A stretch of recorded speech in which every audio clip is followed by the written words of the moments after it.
Hello everyone, आप सभी का स्वागत है स्टडी डायनेमिक्स में। और आज के वीडियो में हम लोग 13th एंड 14th जो सितंबर है उसका करंट अफेयर डिस्कस करने वाले हैं। तो स्टार्ट करते हैं वीडियो। और जो 14 सितंबर है, आज के दिन क्या सेलिब्रेट होता है? आपका हिंदी दिवस होता है। तो यहाँ पे कुछ जो हेडलाइंस है इंपॉर्टेंट वो देखते हैं वन बाई वन। सबसे पहला हेडलाइन है आपको, prime minister Narendra Modi visit the north eastern state of Mizoram, Manipur, Assam. तो रिसेंट विजिट आपका होने वाला कहाँ पे? मिजोरम, मणिपुर और असम में होने वाला है। तो यहाँ पे आपको बहुत सारे बहुत सारी चीज़ों पे जो है डिस्कशन होने वाला है। तो इससे जो आउटकम निकल के आएगा, रिजल्ट निकल के आएगा, उसको भी हम लोग डिटेल में देखेंगे। इसके अलावा उन्होंने जो डेवलपमेंट प्रोजेक्ट है उसका अगर आप देखा जाए तो वर्थ कितना आपको 1200 करोड़ के आसपास है। जो कि कहाँ पे आपको मल्टीपल डेवलपमेंट प्रोजेक्ट कहाँ पे लगाया गया? तो इम्फाल में लगाया गया, मणिपुर में।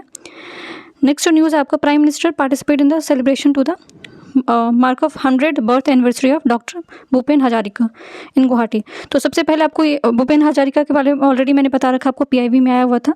सो यहाँ भी आपको पर्सनैलिटी कौन से स्टेट से बिलोंग करते हैं? तो असम से बिलोंग करते हैं। इसके अलावा इनका म्यूजिक में बहुत बड़ा कॉन्ट्रीब्यूशन है, ठीक है। इसके अलावा जो इनका art and culture, even he was किस चीज़ के लिए जाने, इनको भारत रत्न मिल चुका है, पद्म विभूषण, पद्म भूषण, काफ़ी सारे इनको जो है वो अवार्ड भी मिल चुके हैं। सो ये पर्सनैलिटी आपको याद रखना कि कौन से स्टेट से, क्योंकि आपको इस तरह से क्वेश्चन पूछे जाते हैं। तो भूपेन हजारिका आपको असम से बिलोंग करते हैं और इनका 100th बर्थ एनिवर्सरी था। और आरबीआई ने रिसेंटली इनके नाम से कॉइन भी जारी किया हुआ था। नेक्स्ट हेडलाइन आपको, at least 19 school students killed in military air strike, 2 private boarding school in Kyauktaw, ठीक है। सो यहाँ पे इस प्लेसेस न्यूज़ करके आपको पूछा जा सकता है कि रिसेंटली आपको जो है म्यांमार में या फिर किस कंट्री में आपको जो है एयर स्ट्राइक की वजह से बहुत सारे बच्चे, क्योंकि प्रोटेस्ट जैसे नेपाल में आया था, तो हर कंट्री का अगर कुछ कोई इशू है तो उसको वहाँ से क्वेश्चन आपको जनरेट करके पूछा जाता है। इस तरह के क्वेश्चन भी आपको आते हैं एग्जाम में। सो जो म्यांमार का क्या इशू है आपका, जो मिलिट्री स्ट्राइक किया गया प्राइवेट स्कूल पे, ठीक है। तो ये आपका न्यूज़ था। नेक्स्ट आपका स्पोर्ट्स सेक्शन से न्यूज़ है। सो लक्ष्य सेन, आपको ये टूर्नामेंट अगर याद नहीं भी रहे तो पर्सनैलिटी आपको पूछा जा सकता है कि कौन से टूर्नामेंट से रिलेटेड है या फिर कौन से गेम प्ले करते हैं। तो लक्ष्य सेन आपको किस चीज़ से? बैडमिंटन से है। नेक्स्ट न्यूज़ आपका, Indian women boxer sure 4 medals in world boxing championship. तो जो आपका वर्ल्ड बॉक्सिंग चैंपियनशिप है वो हो कहाँ पे रहा है? इंग्लैंड में हो रहा है। और इंडिया को 4 अभी तक मेडल जो है वो मिले हैं। सबसे पहला देखते हैं म्यांमार का इशू, जो कि आपको एयर स्ट्राइक जिसकी वजह से आपको जो 19 स्कूल जो बच्चे हैं उनका डेथ हुआ है। सो यहाँ पे आपका पहला है कि अराकान वैली, ठीक है। सो ये आपको पूछा जाता है कि ज्योग्राफी के क्वेश्चन में कि अराकान वैली कहाँ पे? तो अराकान वैली आपका जो है वो म्यांमार के बॉर्डर पे है। एंड यहाँ पे कैपिटल आपका जो है वो म्यांमार का, तो ये कैपिटल आप लोग मुझे यहाँ पे लिखा हुआ, बट मुझे आप लोग कॉमेंट सेक्शन में भी बताना कि कैपिटल इसका क्या है। बट अगर देखा जाए तो before 1935 Myanmar was also known as the Burma, इसको बर्मा बोला जाता है, इसका पुराना नाम है। And it was a part of India. तो 1935 के एक्ट के बाद ही आपको जो इसको इंडिया से सेपरेट किया गया था। इसके अलावा इसका बॉर्डरिंग कंट्री बहुत इंपॉर्टेंट है क्योंकि पूछा जाता है आपको। तो म्यांमार का इशू अगर आपने देखा होगा तो रखाइन इशू है, जो कि आपको रखाइन स्टेट है जहाँ पे आपको रोहिंग्यास का इशू है। तो इसकी वजह से भी बहुत लंबे समय तक आपको जो म्यांमार वो न्यूज़ में रहा था। बॉर्डरिंग स्टेट कौन कौन सा है इसका? चाइना है, इंडिया है, बांग्लादेश है, लाओस है और थाईलैंड है। तो एक बार फिर से देख लेते हैं, चाइना, इंडिया, बांग्लादेश, लाओस और थाईलैंड। रोहिंग्यास इशू ऑलरेडी आपको पता होना चाहिए कि किस चीज़ से रिलेटेड, म्यांमार से रिलेटेड है। नेक्स्ट न्यूज़ है आपको कि जो Bairabi Sairang new rail project बनाया गया, ये कौन से स्टेट में बनाया गया? तो इसका वर्थ तो आपको देख लेना कि 8000 करोड़ का है, बट इसको ये कनेक्ट क्या करेगा? तो मिजोरम स्टेट को करेगा। And this is very much important, बहुत आपको याद दिमाग में फिक्स रखना पड़ेगा कि पहला आपका, so Mizoram to India's railway network for the first time. तो पहले बार ऐसा हो रहा है कि पूरे रेस्ट ऑफ द वर्ल्ड से मिजोरम को कनेक्ट किया जा रहा है रेलवे के थ्रू। तो अभी तक इतना बहुत ज़्यादा अच्छा कनेक्टिविटी नहीं था मिजोरम में। तो ये प्रोजेक्ट जो आपको आया है बैराबी सैरांग, तो ये पूछा जा सकता है कि बैराबी सैरांग वो कौन से स्टेट से रिलेटेड? असम से रिलेटेड है। उसमें भी आपको कंफ्यूज करने के लिए जितने भी नॉर्थ ईस्ट स्टेट हैं वो सारे ऑप्शन में होंगे, तो फिर वहाँ पे आपको बहुत कंफ्यूजन हो सकता है। तो इसलिए आपको मिजोरम याद रखना, यहाँ पे आपको ये प्रोजेक्ट बनाया गया है। And the direct rail connectivity with the Mizoram and rest country will offer the people region safe, efficient and cost effective travel option. तो पूरे आपको रेस्ट ऑफ द जो कंट्री है उससे कनेक्ट करने की कोशिश की गई है। तो ये पहला प्रोजेक्ट है जो कि इंडियन रेलवे ने वहाँ पे बनाया है। सो ये याद रखना आपको। नेक्स्ट न्यूज़ आपको, ये आपको जतेंद्र नाथ दास को लेके, तो इनका पुण्यतिथि था आपका। तो ये आपका हिस्ट्री में इनका बहुत बड़ा रोल है। जो आपको बोला जाता है कि सबसे लंबा जो हंगर स्ट्राइक इंडिया में जो अभी तक का हुआ है वो इनका इन्हीं का है, ठीक है। सो इन्होंने 63 डेज़ का हंगर स्ट्राइक किया हुआ था। और ये इशू आपका किस चीज़ से रिलेटेड था? जो भगत सिंह का इशू था उसी से रिलेटेड था, जिन्होंने 63 डेज़ का किया था। इसके बाद इनकी डेथ हो जाती है। बट इसके अलावा इनका बहुत बड़ा कॉन्ट्रीब्यूशन है आपका, जो आपको लाहौर सेंट्रल जेल में इनकी डेथ होती है 1929 में। और ये आपको हिंदुस्तान रिपब्लिकन जो सोशलिस्ट आपका ऑर्गेनाइजेशन होता है उसके भी मेंबर रहते हैं। सो जतिन दास आपको, क्योंकि पर्सनैलिटी में अगर कोई क्वेश्चन होता है तो आपको पूछा जा सकता है। और आजकल पर्सनैलिटी आपको जो आपको बहुत पॉपुलर है उनसे क्वेश्चन बन के नहीं आ रहे हैं, ठीक है। तो ऐसे पर्सनैलिटी भी पूछे जाते हैं जो कि आपको हिस्ट्री में बहुत ज़्यादा उनको इंपॉर्टेंस पहले नहीं मिला है, बट आप उनसे फ्रेम हो रहे क्वेश्चन। तो जतिन दास अगर पूछा जाए कि तो किस चीज़ से आपको है, तो हिंदुस्तान रिपब्लिकन जो आपको सोशलिस्ट ऑर्गेनाइजेशन थे उसके भी मेंबर रह चुके हैं। इसके अलावा इनकी डेथ कहाँ पे होती है? तो लाहौर सेंट्रल जेल में होती है। और 63 डेज़ का ये क्या करते हैं? हंगर स्ट्राइक करते हैं, भूख हड़ताल पे बैठते हैं। नेक्स्ट न्यूज़ आपका नेपाल को लेके। सो थोड़ा समराइज़ करके मैं बता देती हूँ कि नेपाल का इशू आपका क्या रहा है रिसेंट में। तो नेपाल जो है वो रिसेंटली जो उसके फॉर्मर जो आपके प्राइम मिनिस्टर थे केपी ओली, उन्होंने बैन कर दिया था सोशल मीडिया को। तो सोशल मीडिया के बैन की वजह से जो वहाँ के यूथ जो पॉपुलेशन थे उन्होंने क्या किया था, जो टारगेट किया था, जो आपको चाहे पार्लियामेंट हो चाहे आपको जो भी गवर्नमेंट बिल्डिंग हो सबको टारगेट किया गया था। उसके बाद जो है ये जो आपको बैन था उसको विड्रॉ कर लिया गया था, वापस ले लिया गया था। बट उसके बाद भी सिचुएशन कंट्रोल में नहीं आया। तो उसके बाद आपको क्या हुआ कि वहाँ पे सरकार बदली, ठीक है, गवर्नमेंट चेंज हुआ है। सो अभी जो आपको इंटरिम गवर्नमेंट बनी है, जो आपकी नेपाल की जो प्राइम मिनिस्टर बनी है वो कौन बनी है? सुशीला कर्की बनी है। तो और ये आपको नेपाल की पहली वुमेन प्राइम मिनिस्टर भी बनी है। तो इसीलिए आपको पूछा जा सकता है कि फर्स्ट वुमेन प्राइम मिनिस्टर अभी तक आपकी कौन रही है? सो सुशीला कर्की रही है। इनका इंडिया के साथ बहुत अच्छा कनेक्शन रहा है, ऐसा बोला जा रहा है कि इनका ये ऑलरेडी आपको BHU वगैरह से पास आउट है। तो इससे आपको इंडिया का इंटरनेशनल रिलेशन जो है, क्योंकि नेपाल के साथ भी बहुत ख़राब चल रहा था, तो आप उसमें थोड़ा इंप्रूवमेंट आएगा, क्योंकि चाइना का जो कहीं ना कहीं हेजेमनी है, कहीं डोमिनेंस है, वो बढ़ते जा रहा था। सो ये अब जो भी नई प्राइम मिनिस्टर आई तो हो सकता है कि आपको सिचुएशन थोड़ा सा इंडिया के साथ भी इंप्रूव हो। बट इसके अलावा यहाँ पे प्रेसिडेंट भी आपको याद रखना है। सो जो आपको प्रेसिडेंट कौन है? आपको रामचंद्र पौडेल हैं, जो कि प्रेसिडेंट है आपको कहाँ के? नेपाल के। प्राइम मिनिस्टर पूछा जाए, इंटरिम प्राइम मिनिस्टर, तो अभी सुशीला कर्की हैं। फॉर्मर जिन्होंने रिज़ाइन दिया वो कौन थे? आपको केपी ओली थे। तो इन्होंने डिसॉल्व किया हाउस को, लोअर हाउस को, ठीक है। और जो नेपाल है उसने अपने कॉन्स्टिट्यूशन को कब अडॉप्ट किया था? तो 2015 में किया था। कैपिटल आपको नेपाल का पता होना चाहिए, क्या आपका? काठमांडू है। और जो बॉर्डरिंग कंट्री है चाइना और इंडिया है, तिब्बत वाला जो पोर्शन है वो शेयर करते हैं। यहाँ पे India to set the become the global hub for green hydrogen innovation, union ministry of shipyard, Yesso Naik. अब यहाँ पे जो इंडिया है वो, क्योंकि बहुत ज़्यादा हम लोग रिन्यूएबल सोर्सेज जो हैं जो कि आपको प्रदूषण कम फैलाते हैं, वैसे सोर्सेज का हम लोग इस्तेमाल करना ज़्यादा पसंद कर रहे हैं, प्रेफर कर रहे हैं, क्योंकि सस्टेनेबल डेवलपमेंट का जो गोल है जो 2030 का है उसमें भी यही सब टारगेट रखा गया है। सो इसको प्रमोट करते हुए जो है अभी ग्रीन हाइड्रोजन की बात की गई है टेक्नोलॉजी को प्रमोट करने के लिए। बट इसमें बहुत सारे आपको जब ग्रीन हाइड्रोजन की बात करते हैं तो उसके डिफरेंट टाइप्स होते हैं। एक तो ग्रीन होता है, ब्लू होता है, pink, yellow, turquoise and black.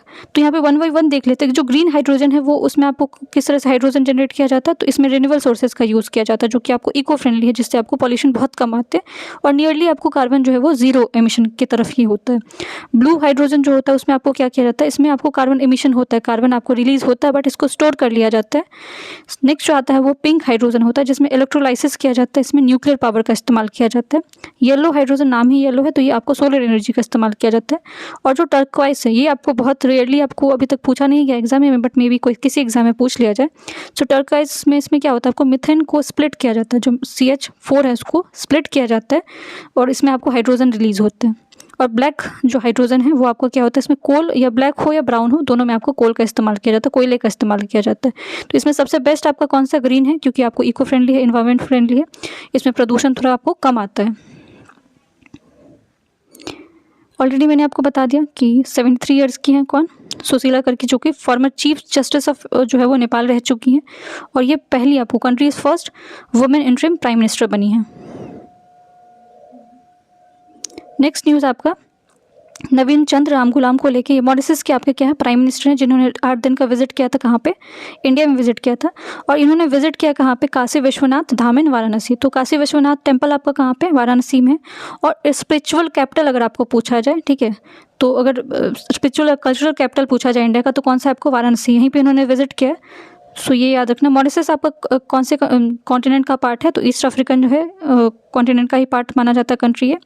Mauritius जो है आपका, उसका कैपिटल आपका क्या है? पोर्ट लुइस इसका कैपिटल है, इसका राजधानी है। इसके अलावा यहाँ पे बहुत लंबे समय तक जो आपको पोर्चुगीज़ हो या फिर फ्रांस हो या फिर जो आपको अंग्रेज हो, इन्होंने अपना जो है वो रूल किया था। इसी की वजह से आपको बहुत सारे जो यहाँ पे लोग आपको मिलते हैं वो इंडियन ओरिजिन मिलते, भारतीय मूल के मिलते, जिसमें आपको प्राइम मिनिस्टर जो अभी रिसेंट के जो वहाँ के हैं, नवीन चंद्र रामगुलाम, ये भी आपको इंडियन ओरिजिन ही है। तो ये इन्होंने विजिट किया है। बहुत सारी चीज़ों पे बात किया गया। नेक्स्ट न्यूज़ ऑलरेडी मैंने आपको हाइड्रोजन वाला बता दिया है। CP Radhakrishnan take as a oath of 15th vice president of India. ठीक है, तो इनको ओथ किसने दिलाया? तो प्रेसिडेंट ने दिलाया। ये बहुत, यही आपका जो है पॉलिटी सेक्शन में क्वेश्चन इस तरह के बनते हैं। सो अभी अगर पूछा है तो 15th नंबर के वाइस प्रेसिडेंट आपको कौन बने? सीपी राधाकृष्णन। इसके अलावा इनको ओथ किसने दिलाया? तो प्रेसिडेंट ने दिलाया। और जो ये रिज़ाइन, अगर आपने देखा तो रिज़ाइन वाइस प्रेसिडेंट किसको करते हैं? प्रेसिडेंट को करते हैं। और जो इलेक्शन प्रोसेस है आपका वाइस प्रेसिडेंट का, कौन से आर्टिकल में मेंशन है? आर्टिकल 66 में मेंशन है। PM Modi to participate in the international conference of Gyan Bharatam. तो ये जो आपका इंटरनेशनल कॉन्फ्रेंस है, तो ये वो कहाँ पे रहा है? न्यू दिल्ली में हो रहा है। यहाँ पे लॉन्च किया जाएगा आपको मैन्यूस्क्रिप्ट डिजिटाइजेशन। यहाँ पे ये बहुत important, Indian army successfully conduct the exercise Siyom प्रहार। तो सियोम प्रहार जो है आपका 8 से लेके 10 सितंबर के बीच में हो चुका है, कंक्लूड हो चुका है। सो आपको पूछा जा सकता है कि एक्सरसाइज सियोम प्रहार किस चीज़ से रिलेटेड था? तो ये इंडियन आर्मी ने कंडक्ट किया कहाँ पे? नॉर्थ ईस्ट वाले एरिया में। और जो ड्रोन सर्वेलेंस है उसको चेक किया गया। इवन जो आपका बैटल फील्ड रेडीनेस को जो प्रमोट करने की बात, क्योंकि नॉर्थ स्टेट जो है, नॉर्थ ईस्ट स्टेट आपको बहुत ज़्यादा प्रोन है किस चीज़ से? चाइना के अटैक से, या फिर आपको अदर स्टेट है, अदर कंट्रीज़ हैं, तो उन चीज़ों को स्टेबल बनाने के लिए यहाँ पे ये एक्सरसाइज सियोम प्रहार कंडक्ट कराया गया। कब से कब था ये? 8 से लेकर 10 सितंबर के बीच में था। बट इसके अलावा आपका मैत्री एक्सरसाइज भी आप लोगों को न्यूज़ में था, अगर आप लोगों ने देखा है तो। ये आपको इंडिया और थाईलैंड के बीच में होता है। Brazil former president Jair M Bolsonaro, इनको 27 साल के लिए जेल भेजा गया। ये मिलिट्री को वहाँ पे आपको, जब ब्राज़ील में अगेन सिचुएशन आपको थोड़ा अनस्टेबल चल रहा है, तो आपको पूछा जा सकता है कि रिसेंटली कौन से प्रेसिडेंट है, कौन से कंट्री के प्रेसिडेंट जिनको आपको 27 साल के लिए जेल भेजा गया। सो ये बोल्सोनारो हो, जो कि आपको कहाँ के प्रेसिडेंट हैं? फॉर्मर प्रेसिडेंट ब्राज़ील के हैं। ब्राज़ील आपका कहाँ पे? साउथ जो है अमेरिका में है, साउथ अमेरिकन कॉन्टिनेंट में लाई करता है ब्राज़ील। कैपिटल ब्राज़ील का आपका क्या था? ब्रासीलिया भी कैपिटल है, बट तो 1960 तक आपका क्या था? रियो डी जेनेरियो इसका पहले कैपिटल था। तो रियो डी जेनेरियो आपको बहुत इंपॉर्टेंट है, क्योंकि आपको यहाँ पे बहुत सारे समिट, आपको चाहे ब्रिक्स के समिट हो या फिर G20 के समिट हो, यहाँ से बहुत सारे समिट हुए हैं। तो ये याद रखना आपको। अब ये जो आप बहुत सारे प्रोजेक्ट आपको नॉर्थ ईस्ट स्टेट में लॉन्च किए गए, जैसे कि आपको each milestone is just not a railway project. यहाँ पे आपको कुछ यहाँ पे देख लेते हैं जो कि इंपॉर्टेंट है।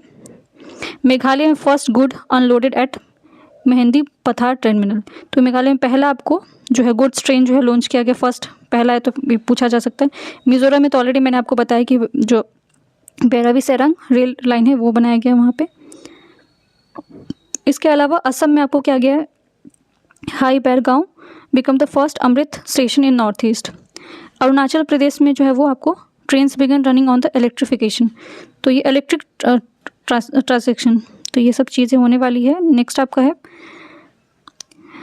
जो आपको केंद्रीय मंत्री है पीयूष गोयल, उन्होंने Japan bank for international corporation के गवर्नर जो है हाइसी नोबुत्सु, इनसे इन्होंने मीटिंग किया। तो लेट्स सी जो कंक्लूजन निकल के आएगा उसको बाद में देखेंगे। तो इसके अलावा ऑलरेडी मैंने आपको ये सब बता दिया नॉर्थ ईस्ट वगैरह में जो है। ये बहुत इंपॉर्टेंट है आपको, क्योंकि रसिया और जो यूक्रेन का जो वॉर वो ख़त्म होने का नाम नहीं ले रहा है। बट इसके अलावा एक और चीज़ें हैं जो यहाँ पे नाटो का भी इन्वॉल्वमेंट आप बहुत ज़्यादा देखने को मिल रहा है, क्योंकि Russia and Belarus start military exercise near the NATO border after drone इनकर्सन।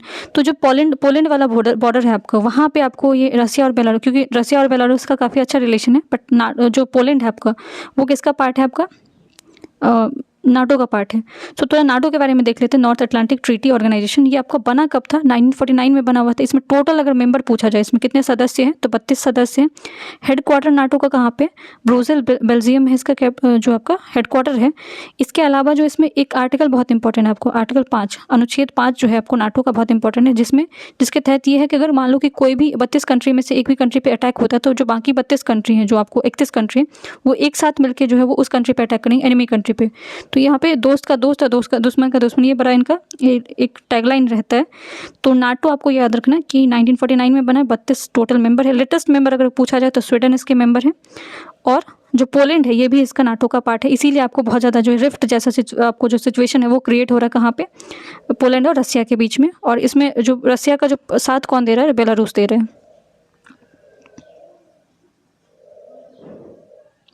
Next news आपको यूथोपिया को लेकर। सो Ethiopia as a east African country, Africa में ही है।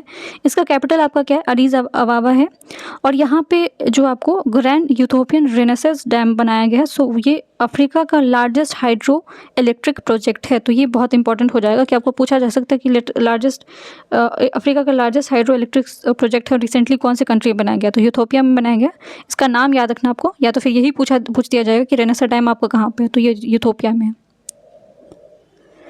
Now this is the question for you कि who won the US Open 2025 men's single title। Already मैंने आपको US Open बताया था, विंबलडन वगैरह सब बताया हुआ था। तो ये आप लोग क्वेश्चन इसका कमेंट सेक्शन में आंसर करना। आई होप आप लोग को वीडियो पसंद आया। वीडियो पसंद आया तो वीडियो को लाइक कर सकते हैं एंड चैनल को सब्सक्राइब कर सकते हैं। Thank you so much.